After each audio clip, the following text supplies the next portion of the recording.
श्री परमात्मने नमः। पंचम खंड, सूर्य एवं प्राण के रूप में ओमकार की उपासना। अब ओमकार की उपासना का अन्य प्रकार बताया जाता है। निश्चय ही जो उद्गित गाने योग्य परमात्मा है वही प्रणव ओमकार है, और जो प्रणव है वही उद्गित है, यूँ समझना चाहिए। क्योंकि नाम और नामी में कोई भेद नहीं होता। वह आकाश में विचरने वाला सूर्य ही उद्गित है और यही प्रणव भी है, अर्थात सूर्य में ही परमात्मा और उनके वाचक ओम की भावना करनी चाहिए। क्योंकि यह ओम इस प्रकार उच्चारण करता हुआ ही गमन करता है। यहाँ स्वरन एति उच्चारण करता हुआ गमन करता है, इस प्रकार सूर्य शब्द की व्युत्पत्ति की गई है। एक बार कौशितकी ऋषि ने अपने पुत्र से इस प्रकार कहा, बेटा, मैंने इसी सूर्य को लक्ष्य करके ओमकार का भली भांति गान किया था, इसलिए मेरे तू एक पुत्र है। तू सूर्य की किरणों का सब ओर से आवर्तन कर, उन सब के रूप में ओमकार का बार बार चिंतन कर, निसंदेह तेरे बहुत से पुत्र हो जाएंगे। इस प्रकार यह आदि दैविक देवता संबंधी उपासना है। अब पुनः आध्यात्मिक शरीर से संबंध रखने वाली उपासना का प्रकार बताया जाता है। जो यह श्वास के रूप में चलने वाला मुख्य प्राण है, उसी के रूप में उद्गित की गाने योग्य परमात्मा की उपासना करनी चाहिए। क्योंकि वह ओम इस प्रकार उच्चारण करता हुआ ही गमन करता है। प्राण सूर्य रूप है, इसलिए स्वरन एति इसी प्रकार यहाँ भी व्युत्पत्ति की गई है, अर्थात हमारे प्राण के द्वारा निरंतर ओमकार की ध्वनि हो रही है। ऐसी भावना करते हुए उसमें ओमकार रूप परमात्मा का ध्यान करना चाहिए। एक बार कौशितकी ऋषि ने अपने पुत्र से यह बात कही कि बेटा, मैंने इस प्राण को ही लक्ष्य करके इसी में परमात्मा की भावना करते हुए ओमकार का भली भांति गान आवर्तन किया था, इसलिए मेरे तू एक पुत्र है। निश्चय ही मेरे बहुत से पुत्र होंगे। इस संकल्प से तू अनेक रूपों में प्रतिष्ठित प्राण रूप परमात्मा का भली भांति गान कर, उपासना कर। जो बात इन्हीं ऋषि ने दूसरे मंत्र में सूर्य के संबंध में कही थी, वही यहाँ प्राण के संबंध में कही गई है। इससे भी प्राण और सूर्य की एकता प्रतिपादित होती है। प्रश्नोपनिषद में प्राण और सूर्य की एकता का भली भांति निरूपण हुआ है। अब कहते हैं कि निश्चय ही शाम का जो उद्गित नामक भाग है वही प्रणव है। क्योंकि प्रणव उसका सार है और जो प्रणव है वही उद्गित है, अर्थात दोनों में कोई भेद नहीं है।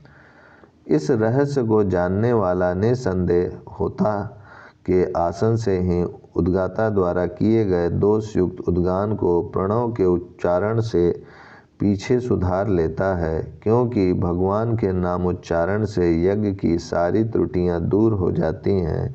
यह इस ज्ञान की महिमा है।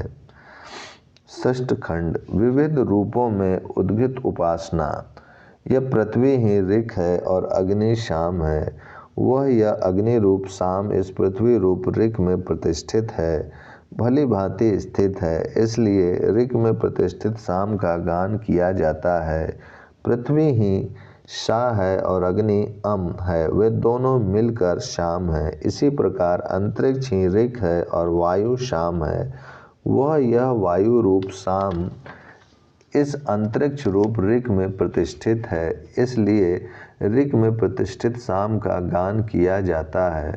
अंतरिक्ष ही मानो शाह है और वायु अम है, वे दोनों मिलकर शाम है। पुनः भूलोक और स्वर्गलोक ही ऋक और सूर्य ही शाम है। वह यह सूर्य रूप शाम इस स्वर्ग रूप ऋक में प्रतिष्ठित है, इसलिए ऋक में प्रतिष्ठित शाम का गान किया जाता है। भूलोक ही मानो शाह है और सूर्य मानो अम है, वे दोनों मिलकर शाम है। समस्त नक्षत्र मंडल ही ऋक है और चंद्रमा शाम है। वही यह चंद्रमा रूप शाम इस नक्षत्र रूप ऋक में प्रतिष्ठित है। इसीलिए ऋक में प्रतिष्ठित शाम का गान किया जाता है। नक्षत्र मंडल ही मानो शाह है और चंद्रमा अम है, दोनों मिलकर शाम है। अब दूसरी बात कहते हैं, जो यह प्रत्यक्ष दिखने वाली सूर्य की श्वेत आभा है वही ऋक है, तथा जो उसके भीतर छिपा हुआ नीलापन और अतिशय श्यामता है वह शाम है। वह श्याम आभा रूप शाम इस श्वेत आभार रूप ऋक में प्रतिष्ठित है। इसीलिए ऋक में प्रतिष्ठित शाम का गान किया जाता है। इसके सिवा यह जो सूर्य की श्वेत प्रभा उज्ज्वल प्रकाश है वही सा है, तथा जो नील एवं अतिशय श्याम प्रभा है वह अम है।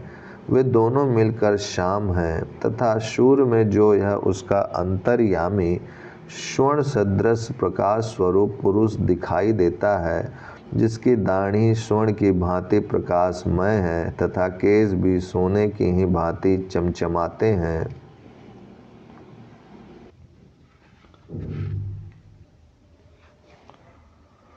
सूर्य में जो यह उसका अंतर्यामी स्वर्ण सदृश प्रकाश स्वरूप पुरुष दिखाई देता है, जिसकी दाढ़ी स्वर्ण की भांति प्रकाशमय है तथा केश भी सोने की ही भांति चमचमाते हैं, और जो नख के अग्रभाग से लेकर चोटी तक सब का सब स्वर्णमय प्रकाश युक्त है, वह परम पुरुष परमेश्वर ही है।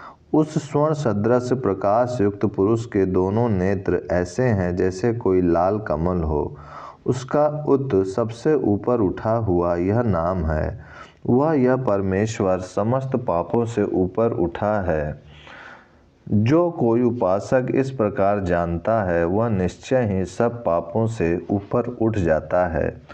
ऋग्वेद और सामवेद उस परमात्मा के ही गुणगान हैं, इसलिए वह उद्गित है, तथा इसीलिए जो उद्गाता है वह वास्तव में उसी का गान करने वाला है।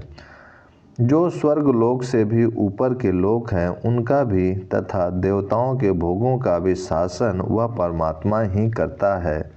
यह आदि दैविक उपासना समाप्त हुई। सप्तम खंड, शरीर की दृष्टि से उद्गित उपासना। अब वही बात शरीर की दृष्टि से समझाई जाती है। वाक इंद्रिय ही ऋक है, प्राण शाम है, वही यह प्राण रूप शाम वाणी रूप ऋक में प्रतिष्ठित भली भांति स्थित है। इसीलिए ऋक में प्रतिष्ठित शाम का गान किया जाता है। वाणी ही सा है, प्राण अम है, वे दोनों मिलकर शाम है। इसी प्रकार नेत्र ही ऋक है और उसके भीतर की काली पुतली शाम है, वही यह आँख की पुतली रूप शाम इस नेत्र रूप ऋक में प्रतिष्ठित है। इसीलिए ऋक में प्रतिष्ठित शाम का गान किया जाता है। नेत्र ही शाह है और पुतली अम है, वे दोनों मिलकर शाम है।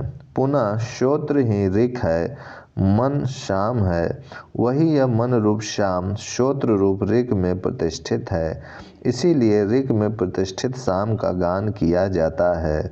श्रोत्र ही शाह है, मन अम है, दोनों मिलकर शाम है, तथा यह जो नेत्रों की श्वेत आभा है वही ऋक है, तथा जो नील एवं अतिशय श्याम आभा है वह शाम है।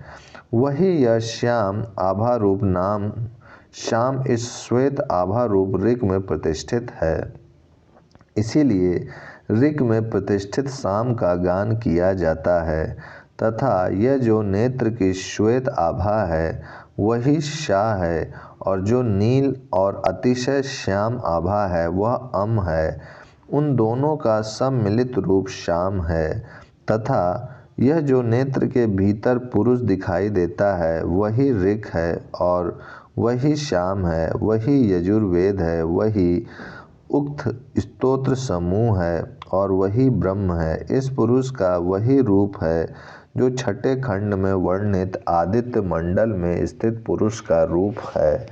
जो उसके गुणगान हैं वे ही इसके गुणगान हैं, और जो उसका नाम उत है वही इसका नाम भी है। पृथ्वी से नीचे जो भी लोग हैं उनका यही पुरुष शासन करता है, तथा मनुष्यों के भोग भी उसी के अधीन हैं। इसीलिए जो लोग वीणा पर गाते हैं वे इन्हीं परमेश्वर का गुणगान करते हैं। इसी से वे धन लाभ करते हैं, अभीष्ट वस्तुओं को प्राप्त करते हैं तथा इस रहस्य को इस रूप में जानने वाला जो उपासक सामगान करता है वह नेत्र स्थित तथा आदित्य मंडल वृत्ति दोनों ही पुरुषों का गुणगान करता है। वह उन परमेश्वर से ही अभीष्ट लाभ करता है। जो भी उस सूर्यलोक से ऊपर के लोक हैं उन सब को तथा देवताओं के भोगों को भी वह प्राप्त कर लेता है तथा सूर्यलोक अथवा मनुष्य लोक से नीचे के जो भी लोक हैं उनको तथा मनुष्यों के भोगों को भी वह इन परम पुरुष से ही प्राप्त कर लेता है। इसलिए निस्संदेह इस प्रकार जानने वाला उद्गाता यजमान से यूँ कहे, मैं तेरे लिए कौन सी अभीष्ट वस्तु का गान के द्वारा आवाहन करूं, क्योंकि जो इस रहस्य को इस प्रकार जानकर शाम का गान करता है वही वांछित भोगों का गान द्वारा आवाहन करने में समर्थ होता है। ओम शांति शांति शांति।